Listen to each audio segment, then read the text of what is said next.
Hi, guys. Hi, recording audience. I'm Lillian Diaz-Przybl. I'm a producer and director at Butcherbird Studios, which is a small content lab kind of up in Glendale. And I'm here with a really great panel of guests. And we're going to be talking about where we are in the interactive video space, how the market has evolved, where we think it's going from here, and what we think is exciting about that for audiences. I'm going to let you each kind of go through and give a little self-introduction. So, Noam, take it away. Thank you so much, Lillian. Hey, everyone. My name is Noam Dromi. I am the managing director of Reboot Studios, which is a content arm of an arts and culture nonprofit called Reboot. Good morning, everyone. Can you guys hear me? Okay. My name is Duke. It's a pleasure to be here. I'm here with Equinix. In prior life, I spent most of my career on where you guys are. I was with Comcast, Hulu, Disney. So it's a pleasure to be here with you all. Hi, I'm Michelle. Hi, I'm Michelle Bradley. I actually, I'm a freelance producer at Esports Engine, like it says on the picture over there. I also do a lot of weather work behind the camera, or in front of the camera, doing hosting and voice acting, and I'm also in the tabletop RPG space as well. So it's three really different people with really different backgrounds. So I'm looking forward to getting a bunch of different perspectives on both the creative side of where we are in the video space and also the technological side of where we are in the video space.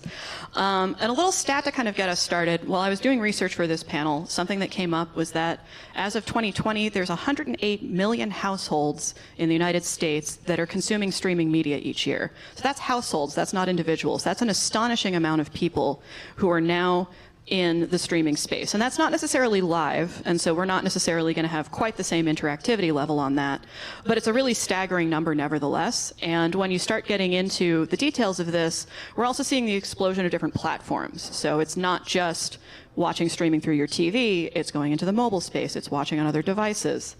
And a quote, which I wish I could remember where I saw this, but it just stuck in my head, is "Primetime is now personal." And so along with this explosion of content, there's this sense of diversification.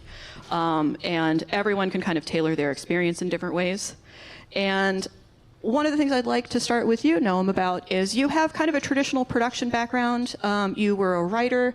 And how have you seen the space change over the course of your career, particularly now that you're doing more work in the live space? Sure. You know, it's interesting, and I know when you and I first started talking, I had shared that, you know, I realized, I think, at a certain point in my career that I was never going to be the greatest traditional filmmaker, but the intersection of new technology and storytelling has been a paradigm that I've always been fascinated in. So, you know, I used to run the digital media arm of Peter Guber's company, Mandalay Entertainment, and that was literally in the early aughts, so Web 1.0. And it was interesting seeing that at the time there was great sort of aspiration for the intersection of what storytelling would look like on new platforms and new ways of accessing audiences, but the technology didn't necessarily at the time live up to the promise. So fast forward to today, and what's particularly exciting, I think, as you said, not only is primetime personal, but there's also a democratization of how people have the platforms by which to tell their stories. There are no gatekeepers. And I think if, in particular, what has really stood out is that the pandemic sort of changed the paradigm of doing things in real time, that there was a real opportunity to experiment with what live meant and how people could have an immediate connection. So what's been particularly exciting for me over the last couple of years is going from filming things and creating things that you had time to sort of shape and form and make look as good as they can to sort of the planning and strategy around what live would look like. Awesome. I'm going to skip Duke for a sec because I want to come back to you as a sort of button on the end of this first round of questions and go to Michelle. And Michelle, we've known each other for a long time at this point. Since 2003. 2003. We interned together somewhere. We did. But what I think is interesting about your career is that you've moved from a live production standpoint and doing in-person events and kind of work in that space to starting, I think, before the pandemic, but definitely much more in the pandemic, working in the live digital space. So how have you seen that transition? And What skills have you kind of taken from one discipline to another? What are the challenges that you've seen in that space? Discuss. So yeah, in my past life, I was an event producer for like doing activations at New York Comic Con, San Diego Comic Con, Anime Expo. You name it, I was there doing some big thing with like food and drinks for fans, and that was my bread and butter. And then the pandemic hit, and I was like, okay, I'm not doing any of that anymore. So then, from a live aspect, I joined on with Esports Engine. Their primary client is Twitch, and we do shows on Twitch gaming. So there is a lot of stuff there happening with once there is a live event like E3. They have a follow-up show that's live talking about people's reactions to it, the fans, like everyone's reactions basically, it's a reaction show, but framing that into like an hour-long or 2-hour-long production that's live and happening like right after the show. So doing that production it's very similar to like late night or how you hear like they build like SNL. So you have all these live portions where there's reactions, things go terribly wrong, there's scripts, no one reads them. Like people in the back, like, those cameras falling over and stuff. Welcome to working with Twitch people. It's wild, but no, I'm not blaming them. But there's also portions that are pre-produced, of course, that we have little segments that we roll in between to get things set up and switch between locations. And the primary goal of those is to have people in chat interacting, as well as having other Twitch streamers co-streaming at the same time and showing their perspective of that event. So one thing that we did kind of recently, it was in the summer, it's not recent, it was called Twitch Gathering. It was right after E3, during E3, and in this event we had robots that are designed for I guess doctors to talk to patients that they can't see physically. They roll around, they have an iPad attached to a stick, and we had streamers log into those robots and then walk around a live event space and talk to the only two people who were on the site were two co-hosts and then the crew, of course, which we tried to stay off camera. And then we had activities for them to do, like QR codes they could scan to win prizes, and a racetrack so they could race other robots to go up and down. And so basically, we tried to form a live event into a digital space with robots, a minimal team on site, and also Twitch chat interacting and having them have some say in what events happen next or what the host will talk about, and sort of balancing production and pre-planning and obviously graphics and our whole crew with what does chat want us to do. It's been pretty wild, and I think it's sort of the way that model is sort of the way live production is going, that anyone from anywhere online can help shape your show. Kind of segueing a little bit from that or digging deeper into it, your experience working in sort of live events and how you engaged audiences for those, do you feel like that's transferred over to some extent to what you're doing in the digital space? Do audiences behave differently in person versus online in your experience? What's the way, I mean, we know that online conversation can obviously be a cesspool at times, but what do you think is something that you've learned in the real world space that has transferred well to the live space, the live digital? Just the simple thing of making the audience feel engaged in a live event would be things like giveaways, contests, raffles, hosts doing Q&A, that kind of thing. All of that transfers to in a digital event that we've been able to figure out. Except that, of course, you're not actually seeing them live, so you need to have, in the production side of it, it's been important for us to make everything look super clean, which is incredibly hard to do live, as everyone here knows probably. But basically, we're trying to amp up how exciting it is for someone to, like I mentioned before, win a robot race. We're live on site and we can see these robots falling off tracks and we're trying to pick them up, and it's not very glamorous. But when you're showing it on camera, we're just trying to emphasize that the ridiculousness of it, the live aspect of it, is so exciting, and that because you can interact with people who are not in your town. That is the other thing that is, I guess, more amplified for people. But I think the very human part of all of us, we want to talk and see people in person, no matter what we say. And I think that aspect of, I've been seeing more events happening recently. I've been doing a couple conventions already this month, or last month, and that feeling of going back to those sorts of events is definitely here. So there, at some point, the live events would be great for people who interact who are not all in the same physical space, but live events aren't going to go away. Mm-hmm. So, Duke, I wanted to talk a little bit about what you do and kind of the backbone connective tissue that makes all of this happen. And your deep background is that you were in the early days of Hulu, I think you said. And so how have you seen the growth of the streaming space and what is going on behind the scenes in order to do things like having these live remote productions? Absolutely. The landscape has changed quite dramatically, especially even during COVID. And you recall I forwarded you the white papers that I co-author, part of the ETC. I don't know if you guys are familiar with ETC, the Entertainment Technology Center. So the approach is about a year and a half ago when COVID hit, and our production, all of our customers, I came from Disney, and I work with a lot of major studios. So basically, our production is halted.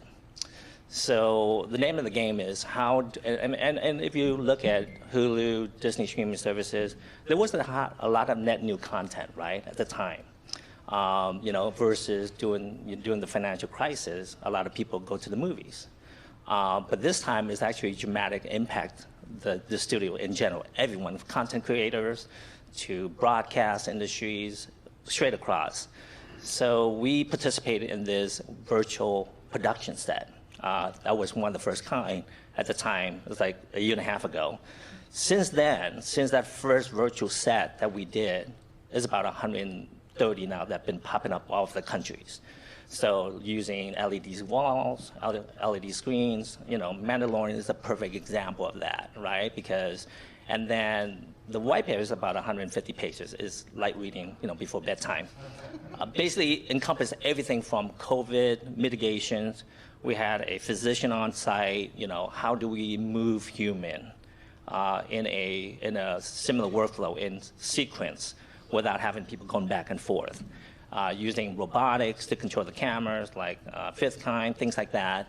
And then more importantly, to get the dailies from on set into the editors, into the creative people, so they can start collaborating, right? So before, you go into any of the lot, there's edit bays, and it's all fiber attached and vice versa. So I'm an infrastructure guy. So I enable you guys to do your job, right? So we provide the plumbing. So that's exactly what we did. We enable last mile connectivity. So wherever the set is, instead of sniggle-netting content on HDCam, SDCam tapes to the post editors, we figure out a lot of different ways to simplify that process to enable the editors collaboration. One of the use cases, we have an editor in New York, we have an editor in LA, we had an editor in Sydney. So how do they come together and collaborate? And for those who are not familiar with Equinix, we have over 230 data centers globally. We provide the backbone to everywhere. So with that being said, that's where the enablement for the ecosystem can come in, the content creator, the broadcasters, the linear space. So talking about, because I built out, I was number 13 at Hulu. So I built out the whole entire platform. Back then is that in order for me to build out LA and then build out another location, because the objective is to reach you guys, the consumer, right? How do we get that content from LA to the East Coast people? So there's the whole supply chain. There's the transcoding, be able to support what we call adaptive bit rate. The platform have to be able, so we have different rendition for various devices. Back then, TV and laptop, right? Now, you have iPhone, various devices, iPhone 4 or 5, God knows. It's like I talked to someone who still have an iPhone 6. So you have to be able to support that aspect ratio for that device. So now, the linear space, the traditional MVPD is bridging the gap. And the perfect example of that, if you have YouTube TV, you can watch live events, right? How do we bridge that from live events, which are linear cameras, and then being able to convert that and then deliver it over OTT platform? So that's where we kind of come in to enable that for the content creators, the broadcasters, and enable the creator to continue to do what they do best. And we need more of that now than ever before. And given the fact with COVID, it's like certain part of the country is not doing so well. So we still have to enable content creator to be on site, on location, to minimize some of those steps so they can actually move forward and create new content. So I'd like to kind of circle it into audiences a bit and audience engagement, and kind of going back to you, Noam, in the early days of quarantine, you started a new initiative that was taking advantage of everyone kind of being online and at home again. So I'd love to kind of talk to you about, describe what that was, and then how you found people responded to it, and what you kind of learned about audiences from that. Sure.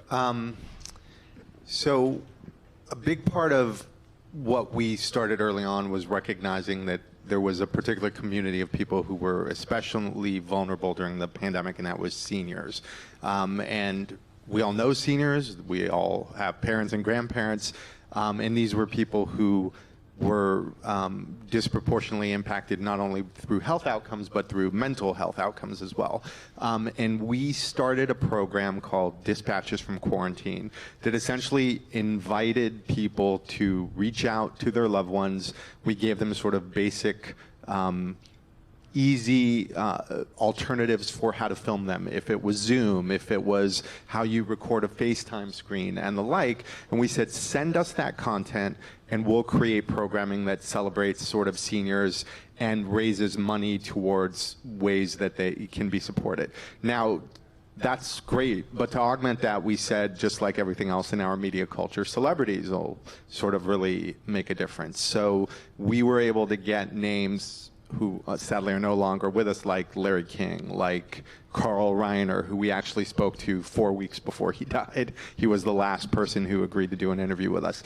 Ellen Burstyn, Tommy Chong, Norman Lear, Marla Gibbs, Marion Ross. And I think that the core idea there was this was a unique time in terms of creating content where people were accessible and open to conversations in ways that they wouldn't.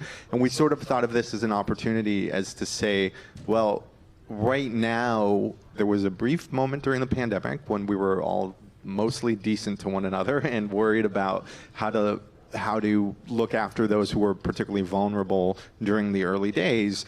And this seemed like something that people could galvanize around. So we had an audience of people who wanted heartwarming, uplifting content. We had a clear mission and edict and very simple instructions by which kind of the community that we were reaching out to could create content, share it with us, and together with the quote-unquote more premium celebrity-focused content, created this ecosystem of programming, that generated millions upon millions of views, media impressions, and everything from CNN to Time Magazine to the Washington Post, and it was sort of great. And we wanted to sort of do an international initiative, but that obviously had some of its own challenges, so that was it. I think one of the things you used the term you used to describe this to me was audience-created programming, and I really love that idea of, this is where audience engagement really comes in, is the idea of the audience participating in that process.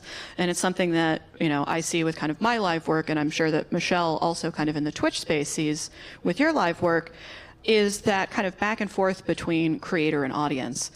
At the same time, though, you don't want to let the audience dictate it entirely, because I think you always want to be surprising audiences and coming up with something that they don't expect and that they're not kind of already primed for. So kind of how do you find those sweet spots of what's the right amount of engagement? When does too much engagement become off-putting? How can you give audience control over certain things without letting it just completely go off the rails? Michelle. Wow. Okay, talking from, I guess, the Twitch space, again, this is official Twitch channels, not individual creators. For the shows that we do for Twitch gaming, those shows are pretty structured to have a portion that's just for audiences to, like, say their mind, to have, we'll fly on screen the actual, like, chat comments, like so-and-so says, like, whoa, what a cool idea, and we'll throw it up, and then that way the hosts see it, they talk about it, we'll feed them through their teleprompter things that the chat are talking about. But we have designated parts for that, because otherwise it would just be chaos, and the timing would be all crazy, and we'd never get to the guests. So in that way, it does have to be controlled, because when you're talking about a stream with, like 100,000 people watching, you're going to get a lot of weird stuff happening. in chat. You don't necessarily want to have talent see all that stuff because it gets a little overwhelming. But that said, talking from my other line of work, which is, if you're not familiar with the tabletop RPG space, it's like Dungeons and Dragons, but we stream it online. It's like 3 hours of like playing and improv, and it's like real fun. And it's a really niche market that's doing really well. If you've heard of Critical Role, that's a show I've been on before too. But in some of those shows, what they do for audience interactivity, there's new widgets available, which are the little things. When you scroll down on a Twitch stream, you see below like their information, their profile, their schedule, and then there's something you can add in. That is like a program called Scry. And we've been using Scry a lot. It's SCRY, I believe. It's a way for the audience to buy stuff they buy it not using money, they buy it using points they accumulate by watching the stream over time, 10 minutes is like 10 points.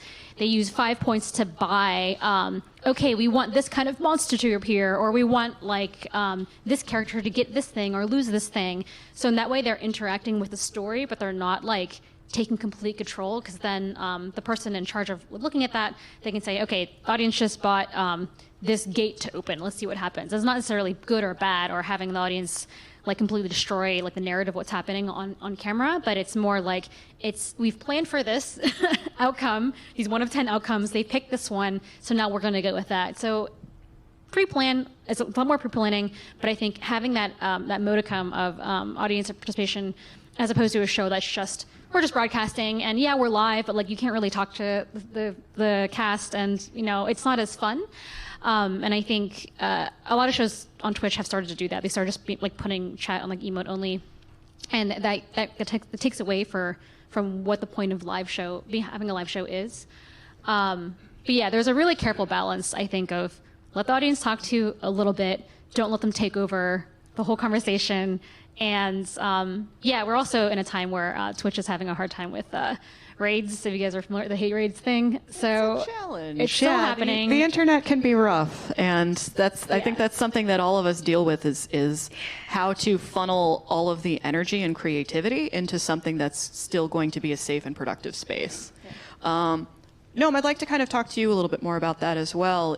What's sort of your experience engaging with audiences in the live digital space, and kind of how do you balance that, particularly as someone who has such a deep creative background, with having a vision that you have while also trying to kind of add that participatory side? I'd love to answer that by way of a quick anecdote. So I started working in the traditional TV 1-hour drama space a lifetime ago. When I was 19, I was an assistant on a show and then became a writer on the show. And this was obviously in the days before the instant reaction of fans expressing their displeasure on social media when an episode airs, and the broader discussion, and frankly important discussion, about how our media reflects kind of social constructs and where there's room for improvement. People who I know who write for TV today have to deal with that. It's almost like the fans are in the writer, have an expectation of being in the writer's room. So I share all that simply to say that I think, as Michelle pointed out, one of the things we're particularly mindful of when it comes to kind of live entertainment and the juxtaposition between how much is enough and how much is too much, is remembering that you still have to have a plan in advance. That if there's opportunities for audience engagement, audience generated content, that has to fit into a larger strategy, because otherwise ultimately chaos will reign. The organization that I work for is supported, amongst other benefactors, by Steven Spielberg's Righteous Persons Foundation, which means that we do a lot of things that sort of speak to the Jewish community. And as you pointed out with these raids, whether it was programming we've done on Twitch or on Zoom or elsewhere, we had people come in who were virulently anti-Semitic, and created an environment where people did not feel safe. So first and foremost, anyone who is wanting to create in this space, safeguards are critical. How you manage and blacklist certain words, how you have a moderation team that's very thoughtful about where there's a line and when that line is crossed. But at the end of the day, look, I think some of the things that ultimately sort of feel like a checklist, quizzes, pricing, interactivity, those are all great. But I think what people want is to feel like they're a part of a discussion, part of a community, you create a way in which they feel like their input is meaningful, even if you have in fact created safeguards to ensure that it doesn't go completely awry. Can you kind of give me an example of what sort of you find as meaningful content? What do audiences really react to? I think right now, people, I'm going to say something a little strange. It feels like the Ted Lasso effect, not the Squid Game effect, which is, I think people want to feel good. They want to know that, so for example, the Jewish holiday of Passover, when the pandemic first began, people came to realize that they couldn't gather in their homes with their families. So we have some people who are in our member organization who are big Broadway stars, and we created Saturday Night Seder, which was a live variety show that had some of the biggest names on Broadway who were Jewish and not Jewish, and it was like, come be a part of this extended family. Community matters, and at a time where people feel very free to get online and feel however they want to feel and be offended or say things that are inappropriate that they wouldn't say to someone in the real world. We found that creating content that really celebrated community, that emphasized diversity, were things that people responded to. So that ran the gamut from programming like that to programming like Dispatches from Quarantine to an initiative we did, an all-night festival in the spring called Dawn. It was 12 hours of programming across 3 channels. So we programmed 36 hours live content. That was insane. I wouldn't necessarily recommend doing it again. And then lastly, just to wrap up, we have gotten in the habit of acquiring public domain silent films and rescoring them with contemporary artists. So we did it with Cecil B. DeMille's The Ten Commandments last year and got some great recognition from that. Did it this year just in time for Halloween, the OG monster horror film, The Golem, and broke it down into 8 parts. Each part was scored, and then the final part, I didn't even mention this to you, we actually did a lot, the musicians scored it live. Oh, cool. And trying to figure out the mechanism to address different musicians in different locations, the inherent latency of delivery over a live stream while the film is playing presented some unique challenges, but it was very exciting to do. I think that's a really great point about how sort of creating positive content, creating a positive space tends to sort of reinforce positive behavior. So my experience on that was, this is 2018, Stephen Calcote there, and I did a live stream narrative science fiction series that had audience interactivity built into it.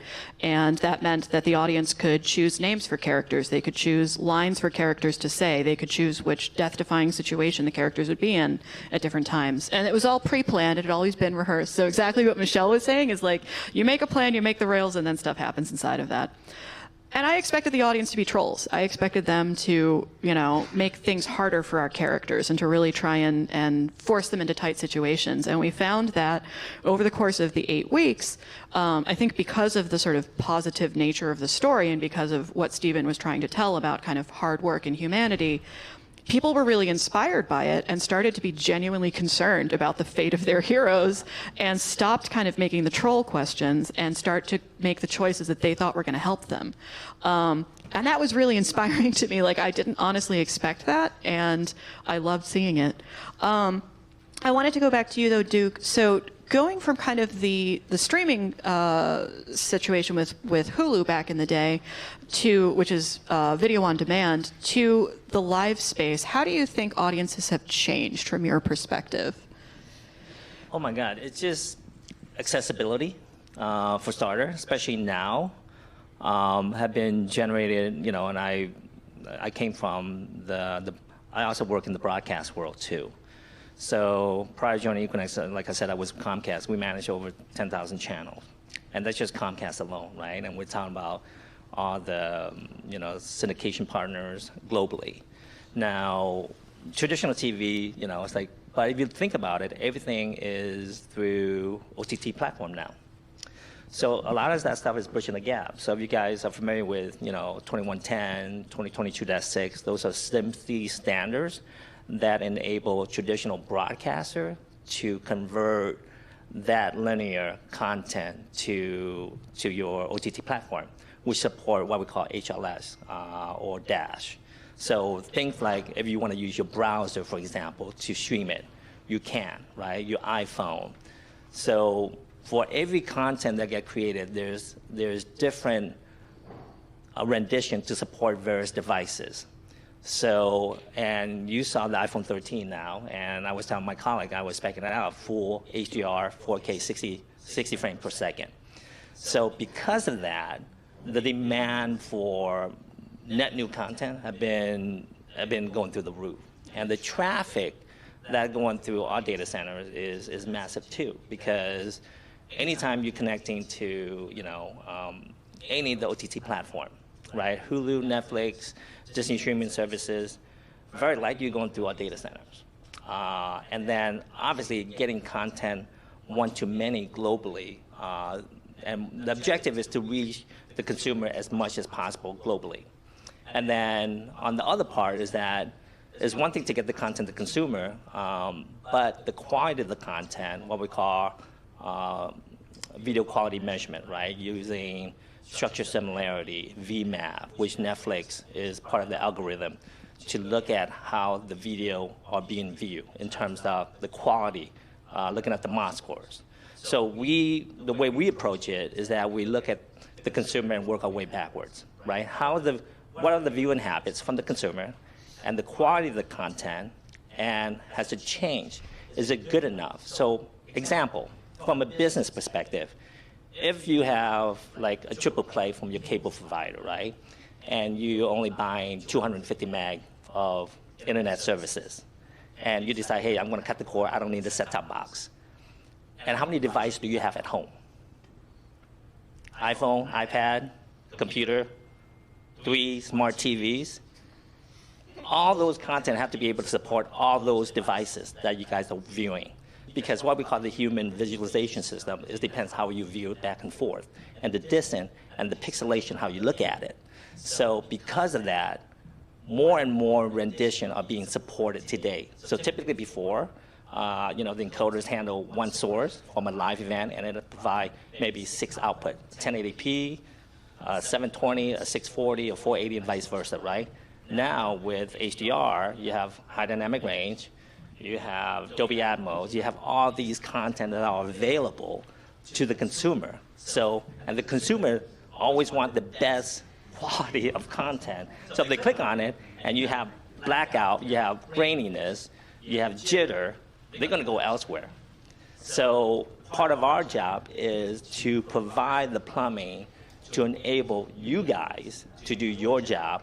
And from a creative intent, from a producer's perspective, hey, if you allow them, hey, I'll stream 4K RAW at 5.5 gig per second any day.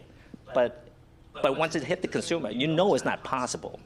So that's why there's a lot of compression, from an editor perspective, ProRes, you guys are creative side, you know this. I've been on both sides of the fence. So how do we enable you guys to do your thing, but provide the best quality to the consumer?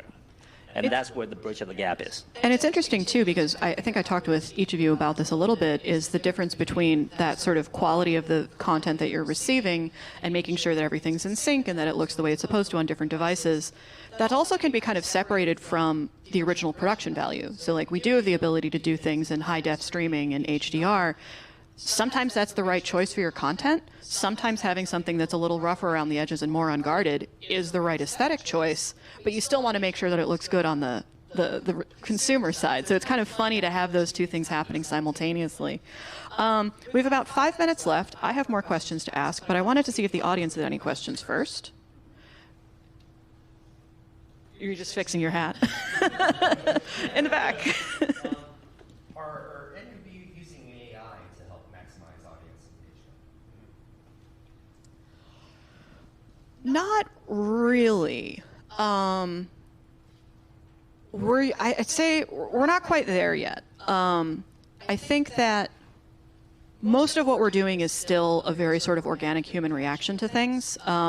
We're doing some projects internally at Butcherbird to test ways of pulling data from the chat feed and kind of visualizing it on screen and doing interesting things with it that way.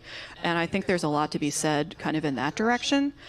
I'm not entirely sure what AI would help with until you're really getting into, this is just sort of data crunching, like millions and billions of pieces of data rather than hundreds of thousands.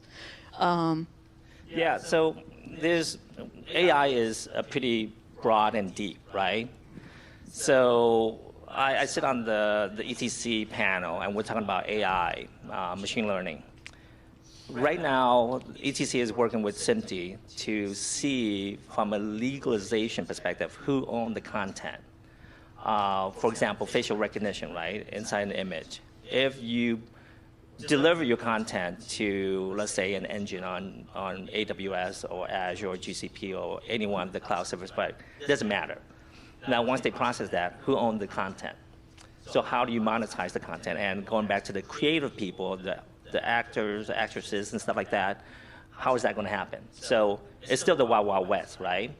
Now, one of the projects I worked on is using AI to look at compression in terms of the value of business delivering content from a video quality measurement, right?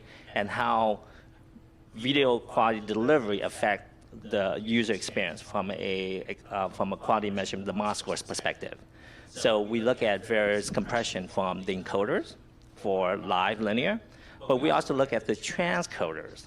So let's say you want to create different rendition for the same assets for distribution globally, right? So, you know, North America, NTSC, you go to Europe, you have PAL, and you have sub-format underneath that.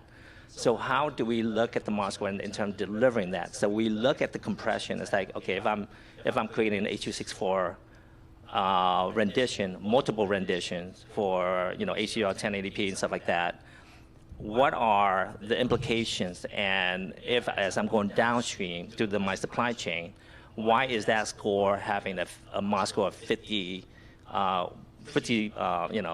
percent score versus 70, you know, based on your metrics, right? So we look at that very closely, and then we send it through, like, I don't know if you guys are familiar with Looker.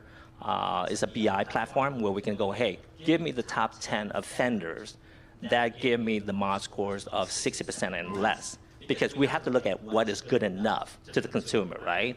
So we do things like that, and then we find out, because if I'm enabling the broadcast channel to my syndication partners, then I'm liable for that station. And why is that bad? Because my syndication partner is going to come back to me and ask me, hey, why is that 720 have a MOS scores of 65%, where it should be 70% as you're going downstream, right? So things like that we do look at, and we look at the compression and, you know, transcoding. You know, we have a bunch of them, like Elemental, you have Vantage, you have, it's a handful of different applications that you support to do for delivery, right? So things like that, you know, we do pay close attention to that, because without the consumer, what's the point of delivering quality content to the consumer? Because the demand is from the consumer. Yep. Other questions? Yep. I didn't know you had a name for that. I love it.